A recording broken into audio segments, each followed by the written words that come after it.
Well, I love you. Thank you so much. We're never going to get this show started, all this love and hugs here. But I got a feeling you're going to love today's show. We have a daytime exclusive with Jennie Garth, actress, producer, author, now podcast host. So here's the deal, TFM. Jennie has a podcast that actually inspired this whole hour. It is called I Choose Me. And it's about to hit a big milestone. So the show's 1-year anniversary is just a few weeks away, and Jennie celebrated what has become a movement.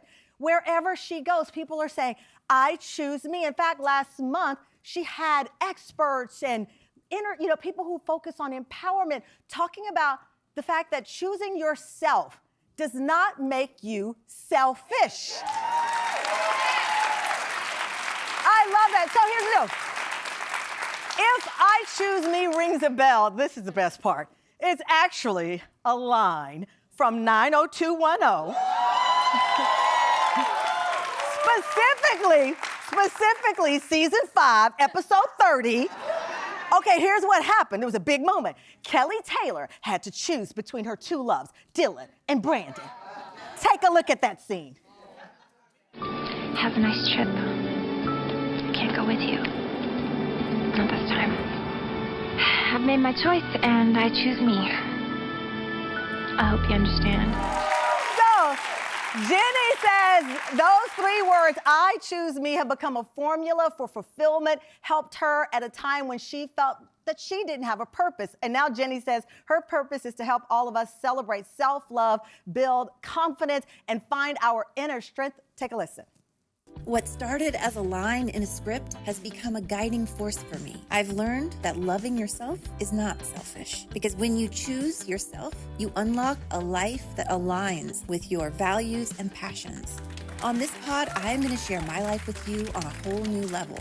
My hope is that by sharing my stories, we can all learn a little something about ourselves, and we can unapologetically start to prioritize our own well-being.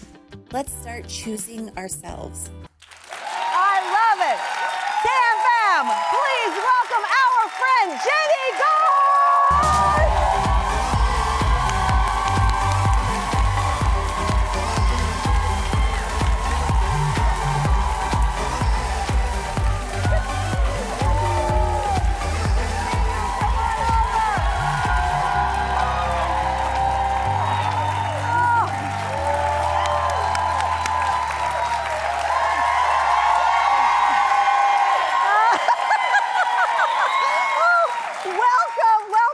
This is your first time on our new set. It's beautiful, and you look so pretty in pink. Oh, thank you. Oh, my God. Listen, I have to tell you, I listened to your podcast and the message, and I love that you have created this movement. I choose me. Mm-hmm. First off, again, as I told the audience, choosing yourself does not make you selfish. Yes. I think people sometimes think that. I think we as women do so much for other people. Yeah. I like to speak specifically to women because I am one. It's my people. And you likely have a woman in your life, so guys, we're not leaving you out. You should choose yourselves as well, but we do so much for other people. Yeah. And you know what? I love taking care of people. I love taking care of my home and my dogs. Is that your love language, taking care of other people? Absolutely. And I've been doing that a very, very long time, and often losing sight of who I really am at the core. And so I really started to look back in order to move forward, and I kept coming up on that phrase from that episode. I love it. In 95. Season 5, episode 30. That's the one. I love That's the one. Well, you wrote a very personal essay, and you talked about the importance of choosing you. And you said, I started writing it, I started saying it, I started living it, I started believing it, and I've never been happier. Because it's one thing to say, I choose me. It is another to really make it, it has to hit you in your bones. Yeah, it really does.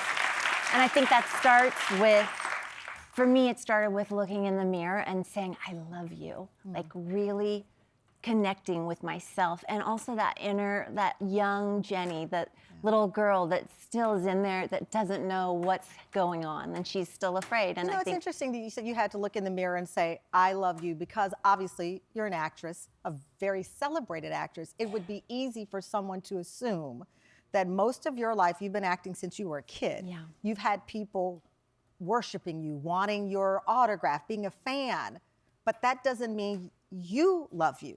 Exactly. Someone told me once, I was struggling with relationships. I thought, I should just not have one of those. But We've all been there. but someone told me, you have to love yourself in order to love others. And I was like, that's ridiculous. I love everybody, and I'm really good at it. And I do love myself, but I didn't really know what that meant until I entered my late 40s, early 50s, and I was able to kind of really appreciate the journey that I have been on and go back and look at all the milestones and how they sort of shape me to who I am. And yeah, with people telling you that you're so great all the time, I never believed them. And it was almost as if they were talking about someone else. Yeah. You know, it's interesting you say that, because so often you'll walk up to someone, women are said to be guilty of this, and someone will say, I love your hair, or I love this whole thing, oh, I look a mess today. Yeah, yeah. Like, we don't receive No. that from people well, because oftentimes we are locked in our own heads. Yeah, that's a great thing to do, is start receiving and accepting compliments. Yeah. And just saying thank you. Even if you don't believe them, just take it in. I want to read something else that you wrote about the time in your life right now. You said, you've got 3 children, a divorce, a second marriage, a blended family, different jobs, surgery, scars, and a whole lot of life later. I can honestly say that I like my journey, and I like it the most when I choose me. It took me a long time to get to that. It really did. I could see your eyes. You got emotional when I was reading might it. cry when I'm talking today, because I'm so honored that you're doing this episode and embracing this whole movement. It really means finding your passion later in life.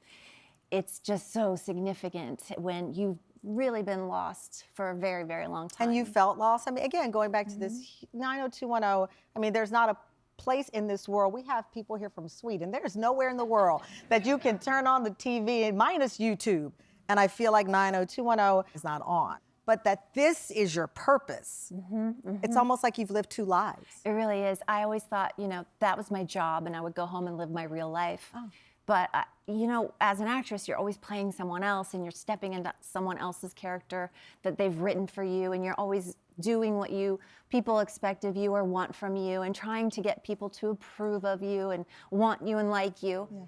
And it's just a life of serving others. Yeah. Instead of embracing loving yourself. Right, coming up, speaking of love, how you chose to blend your family and build a friendship with your ex-husband. Yeah. Peter Facinelli recently made amends after years of friction. Jennie had no idea, though, that they would end up living under the same roof recently. We'll dig into what happened after the break.